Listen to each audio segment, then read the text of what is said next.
Listen, I wanted to talk to y'all today about the system of rejection and offense. The system of rejection and offense. Now understand, with the system of rejection and offense, it comes with a whole entire network of demons. Just to name a few: rejection, offense, abandonment. It comes with paranoia. It comes with anger, unforgiveness, bitterness, resentment. It comes with also self-sabotage, because people who are always offended and rejected, they tend to sabotage themselves in their own situation. They tend to sabotage their own relationships because they're only able to see things or perceive the situation through the lens of offense. Now, this is also going to have to do with discernment.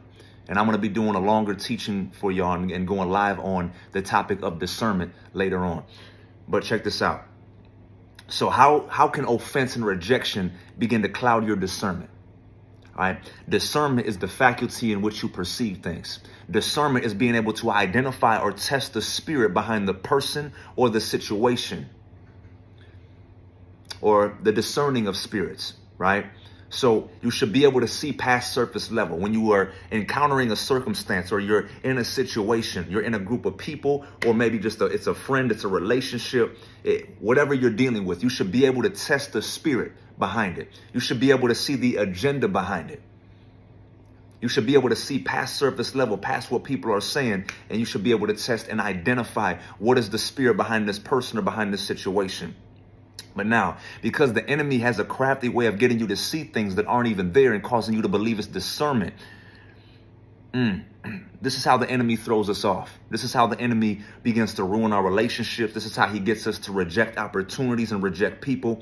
I want to give y'all an example. Say, for example, you have a spiritual parent or a spiritual mentor. All right.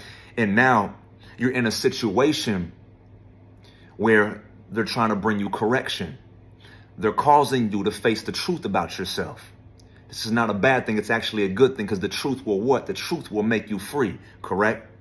But see, a lot of times, because we've dealt with offense and rejection for so long, when we finally have somebody pick at that demon, and we finally have somebody say something and speak truth to us, it causes those spirits of offense and rejection to rise to the surface. So now what happens is we end up taking that correction as rejection. Now we get offended. And now what happens is, because that spirit of offense is rising to the surface, that spirit of offense is not allowing us to see what they're trying to tell us and what they're trying to show us. That spirit of offense is going to cause you to perceive them the wrong way. You're going to start thinking, oh, they have an agenda against me. They're not for me. They're against me, or they're rejecting me, or they're trying to put a narrative on me. That spirit of offense, it won't allow you to discern things or see things correctly. That spirit of offense and rejection, it acts like a brick wall that stops the truth from being able to come in. So when you're in the heat of the moment and you're offended, the only thing you can hear is what that spirit of offense is trying to tell you. The only thing that you can see is what that spirit of offense is trying to show you. And you'll call it discernment. Whole time it's a demon manifesting through you. So you're not realizing it in that moment, because all you're doing, you're just offended, but you don't realize that you're under the influence of the wrong spirit. So even if what the person is telling you is true, even if it's correct, that spirit of offense and rejection will cause you to see things that are not even there. They'll cause you to perceive things the wrong way. The enemy uses situations with people to get you to open back up a door to rejection. So now the intent of the enemy in this situation is not only to get you feeling rejected or offended with the person or the spiritual mentor that you're talking to, but when you take that truth, or you take that correction as rejection, this causes a lot of people to then go into rebellion. They end up turning away from that church. They end up turning away from that person, all right, whoever it may be. And they end up saying things like, oh, that person was against me, they're this and they're that. So the enemy, what he's doing, he's trying to get you to think negatively about that person. And what he's doing is he's trying to get you back into an old headspace. So he slowly starts peeling your thoughts back, and he starts peeling back truth. And now that spirit of offense and all of the negative thoughts that come with offense, what do? They begin to exalt themselves against the knowledge of God. What does it say in 2 Corinthians? For the weapons of our warfare are not carnal, but mighty through God to the pulling down of strongholds, casting down imaginations and every high thing that exalteth itself against the knowledge of God. casting down arguments and pretensions, etc., etc., and bringing into captivity every thought to the obedience of Christ. So this is where you have to be very discerning, and you have to get in the presence of God. You have to fast and pray and ask God, is this my discernment? Is this you showing me this, or is this my offense and rejection causing me to perceive things the wrong way? Because these spirits of rejection and offense, this entire system of demons, all right, it intoxicates you. It distorts your discernment. It distorts your ability to hear God's voice.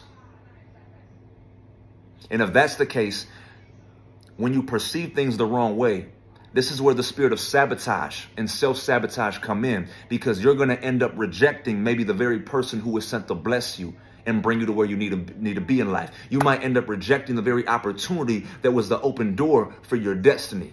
This happens to so many people, but they don't perceive it this way. So if you go back into that old headspace, it causes old thought patterns to come back. It causes negative thoughts toward that person. The rejection causes pain. And now when you open up that door to feeling rejected, what it wants to do is not only you turn away from the person, but you end up going back to old people. You end up going back to old habits. Because you're feeling that pain of rejection, the enemy wants you to cope with that pain in the wrong way by going back to old habits. Now, because you feel rejected, you end up going out to the bar. You end up drinking and getting high. You end up going back around old homies that are going to enable you, and they're not going to tell you the truth. So now what happens? You end up feeding those demons, and those demons become stronger instead of going around the people that are going to help deliver you and help heal from those things. Because that rejection and offense is coming from you being rejected by people. It's coming from betrayal. But that's the thing. A lot of times, it's not just a matter of getting the demon cast out of you, but that healing has to come.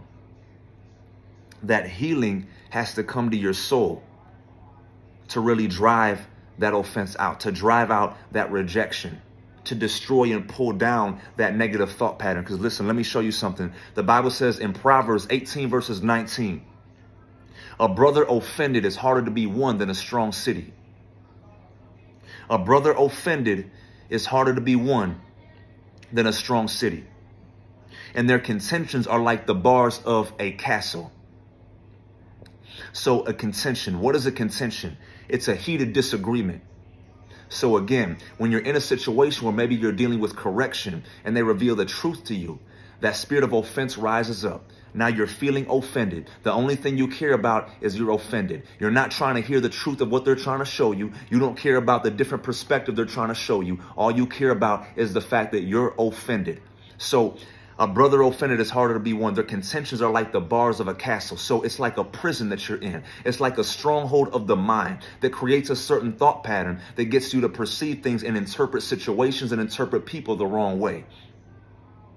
And now what happens is the enemy starts to put these negative thoughts in your mind, and it starts to build up a fortress. It starts to build up a stronghold. So now you end up allowing the enemy to infiltrate your belief system. And whatever you believe, it's going to affect your habits. It's going to affect the way that you react. It's going to affect your behavior. It's going to affect your character, etc., etc. A contention is a heated disagreement. So all of these things, they're blocking you from receiving the truth. And if you don't get delivered from offense and rejection, if you don't heal from your offense and rejection, it can cause you to perceive people. It can cause you to perceive situations and opportunities the wrong way. And you end up turning back. Now you end up taking heed to what seducing and deceiving spirits, familiar spirits. Because the enemy also, he wants you to isolate yourself. Because even though somebody was for you, understand, and I've said this before, not everybody who enables you and tells you what you want to hear is for you. And not everybody who corrects you is against you. I want to make that clear, because the enemy wants to isolate you. Because if you're rejected, you're offended by somebody, the enemy wants you to be like, all right, I'm not going to be around this person no more. Now he's trying to isolate you. Now, if he can isolate you away from the right people, he starts to speak to you even more. All these negative thoughts keep building up and building up and building up. And it's bringing you back into an old headspace. It's trying to bring you back into a place of doing things the way that you used to. Old habits, old people, etc., etc. Now what? He brings death and destruction to your calling and your assignment. Listen, heal from your trauma. Whatever you feel rejected about, wherever your offense comes from, whether it's toward men, whether it's towards women, whatever the case may be, identify the root cause. Identify the person that offended you. Name the person, name the situation, even all the way back to a childhood. And you have to write them down. Forgive these people and bring these situations to God. Cast all your offense, cast all your burdens, cast all your anxieties, cast all your rejection on to Him.